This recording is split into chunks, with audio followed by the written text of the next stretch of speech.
Kaugnay po sa impeachment complaints laban sa Pangulo at Vice Presidente at iba pang malalaking issue, kakausapin po natin si Palace Press Officer Yusek Claire Castro. Magandang umaga at welcome po sa Balitang Hali. Yes, good morning Connie at sa lahat ng sumusubaybay sa inyong programa. Magandang umaga po sa inyong lahat. Yes, Yusek, sabi ho ng Pangulo, ginhawa, no? Na tapos na yung impeachment complaints laban sa kanya. Pero ang sabi po naman ng House Justice Committee ay hindi pa masasabing tuluyang patay na yung impeachment kasi pwede pa rin baliktarin niya ng plenaryo. Ano ho ang masasabi niyo rito at paano hong pinaghahandaan ito ng Pangulo?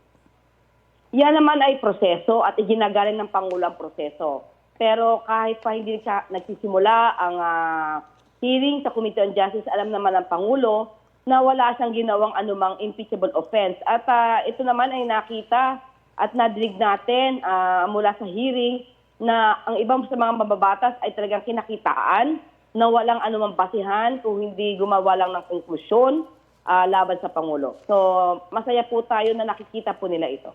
Reaksyon niyo naman po sa sinasabing naunsyaming pagpapalit daw ng liderato sa Senado.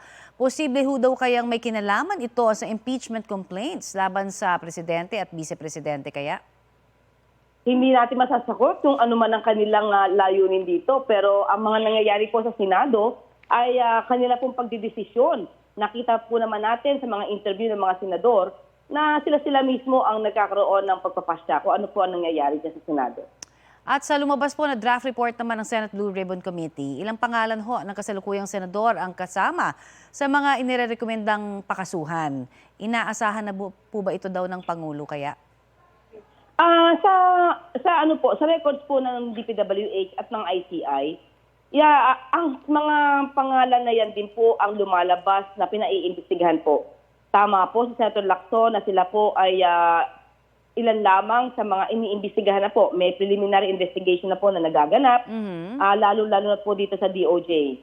So, tignan na lang po natin kung ano po ang magiging resolusyon ng mga investigating bodies, kung ito po ba ay i-dismiss o kung ito po ba ay isasampa sa korte o sa sandigan bayan. Okay. Doon naman po patungkol sa ICI, ano na ho ba yung mga tinatrabaho pa ng Independent Commission for Infrastructure sa ngayon? Sa ngayon po, alam po natin ay patuloy po sila sa kanilang pag-iimbestiga. Pero sa kasalukuyan, Connie, wala pa po kasi tayo natatanggap na pinaka-report nila para malaman natin kung tapos na po ba sila o magpapatuloy pa po. So, depende na po yan. Kausap po natin ang Pangulo patungkol po dyan. At ang sabi po niya ay hihintayin lamang po natin kung ano po ang isasuggest ng ICI. So, but in the meantime, magpapatuloy pa rin ho yung bayad at budget po sa kanila, ano? Yes po. Sabihin lang po nila ito sa Pangulo at handa naman po ang Pangulo kung ano po ang kailangan ng ICI. Okay, executive order ang bumuo sa ICI. Bakit hindi po ang Pangulo ang mag-decide kung bubuwagin na ito o magtatalaga pa ng panibagong commissioners? Kasi po, ang ICI po ay isang independent body or independent fact-finding commission. So hindi po nakikialam ang Pangulo kung ano po ang ginagawa nilang pag-iimbestiga dyan. So magre-rely lamang po ang Pangulo kung sasabihin po ng ICI na sila po ay tapos na sa kanilang mandato. At doon na lang po magpapasya ang Pangulo kung ipagpapatuloy o hindi pagpapatuloy ang existence ng ICI po. Okay, ito naman tungkol naman ho doon sa mga pahayag recently, hinihingan din ho namin kayo ng reaksyon sa sinabi ni Senator Marcoleta na i-give up na raw yung Kalayaan Island Group dahil ito raw ay way beyond our exclusive economic zone. Ano pong masasabi ng palasyo dyan?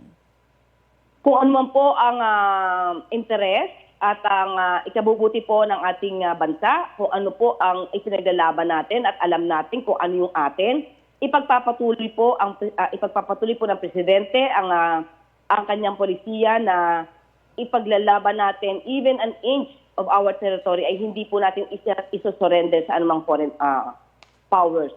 So, hayaan na lamang po natin ang Pangulo at ang DFA at ang pamahalang ito mag-decide patungkol po dyan. Marami pong salamat sa inyong ibinigay sa aming oras, Yusek. Maraming salamat, Connie, at sa lahat ng taga-subaybay ng inyong programa. Yan po naman si Palace Press Officer Yusek Claire Castro.